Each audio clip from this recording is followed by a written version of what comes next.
Chapter 26. In preparation of picking of the ku'ula.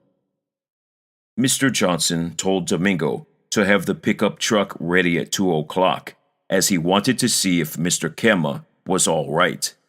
He walked into the house and told his wife he was going to see Mr. Kema, and she agreed that he should do so. They all sat down to lunch, and nothing was said of the incident the night before. After lunch, Mr. Johnson went back to the lighthouse. Domingo wanted to finish his cleaning of the pickup truck in time for Mr. Johnson's trip to the Kema residence. When the time came, Mr. Johnson left the lighthouse and walked to the house to get his jacket. His wife had prepared some soup for Mr. Kema. Mr. Johnson told Domingo to check the emergency motor and to try it out to see if the voltage was working. Mr. Johnson started his pickup and drove away.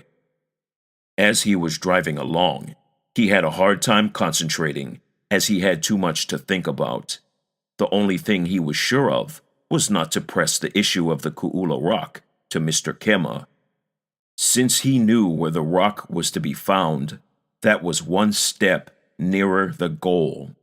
At that moment, Mr. Johnson did not think about any trouble that he would encounter.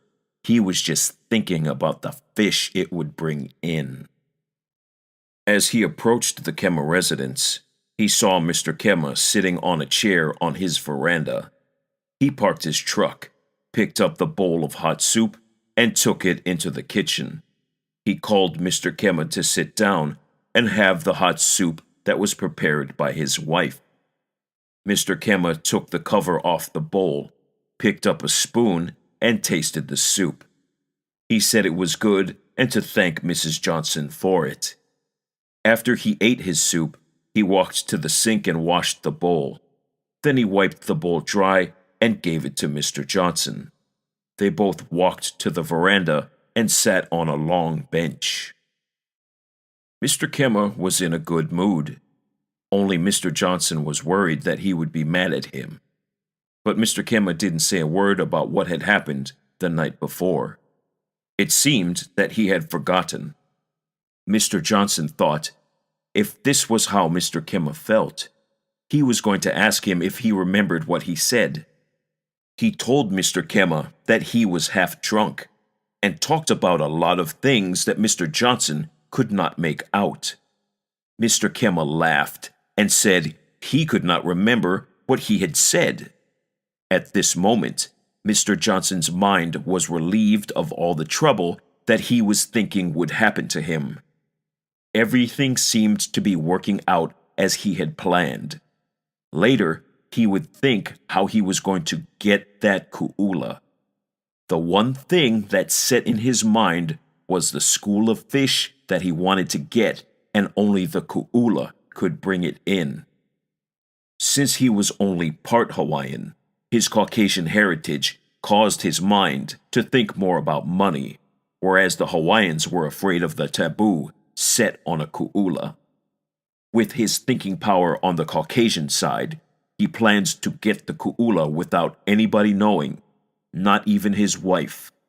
Domingo would do anything he told him to do without asking any question. Mr. Johnson felt that everything was in his favor. He stayed about 2 hours at Mr. Kema's. As he was driving back to Kalai, Mr. Johnson had a feeling of confidence that his plan had worked. To him, this was a new and profitable venture. With this in mind, he said to himself that he would wait until everything was quiet, and then he would lay out his plan to get the fish. He stopped his pickup truck in front of the house. The little girl came out, and Mr. Johnson gave her the soup bowl. He then drove to the lighthouse to see Domingo. He asked him if the emergency engine gave enough voltage to the generator, and Domingo said everything was ready for the night. Domingo asked Mr. Johnson if he was going fishing that night. He replied, "I think we need a good rest. See what happens tomorrow. We can take it easy this week, because I have no plans." Then Domingo asked if he could start painting the lighthouse.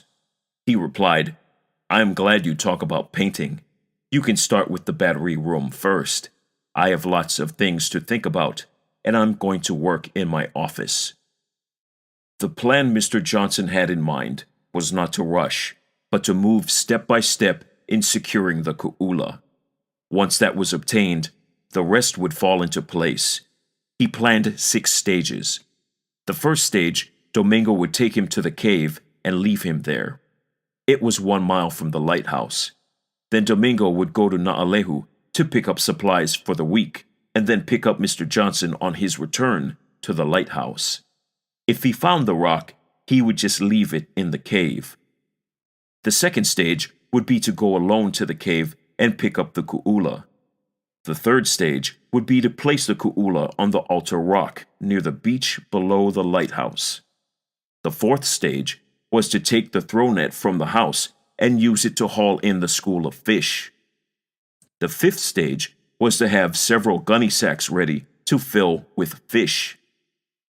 The sixth stage would be to take the fish and store them in the pickup truck, then drive to Waiohinu, Naalehu, and Pahala to sell the fish at the restaurants. When the 6 stages were completed, he would pick up the ku'ula and return it to the cave, wash the pickup truck, and put up for the rest of the day. He studied his plan over and over until he was sure he wouldn't forget it. These plans he kept strictly to himself. He spoke to no one. The only time possible to carry them out was when his wife would least expect it. It would take about 3 days if nothing went wrong. He walked to the lighthouse to see how Domingo's painting was coming along. He was surprised to see that the battery room was all painted. The rest of the day was spent painting the lighthouse. Mr. Johnson had already figured out how much money he would get at 17 cents a pound. If it worked out, every week he would have about 200 pounds, and this was money in anybody's language. He also figured what he could buy of the things he wanted the most: a new car and something for his wife and little girl. Then he would try to forget and rest his mind, but the enthusiasm of his feelings would not let him alone. It was like something was trying to keep him thinking about it all the time. This is something he did not expect would happen to him. He began to think about the days before, when everything was slow and work schedules were routine. Those were the happy moments. Since he began this new life trying to get the ku'ula, everything seemed to change. He felt as if some strange feeling in him was telling him he was in the right path and it would be all right. This feeling was dictating that he must do it and he would succeed. He thought for a minute that he should seek a kahuna to help and advise him, but on second thought, this might make his plan a failure. So he stopped any move to find an aid to his venture. As the days passed and the time to carry out the assignment was near, he was getting impatient, but said to himself, "I have to wait until the day that I have set. This is the day that I have to go to Naalehu to pick up the weekly supplies for the house.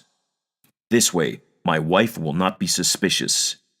This day will be like any other day that I go to Naalehu to pick up supplies. She never goes with me on that day. Only Domingo will go with me."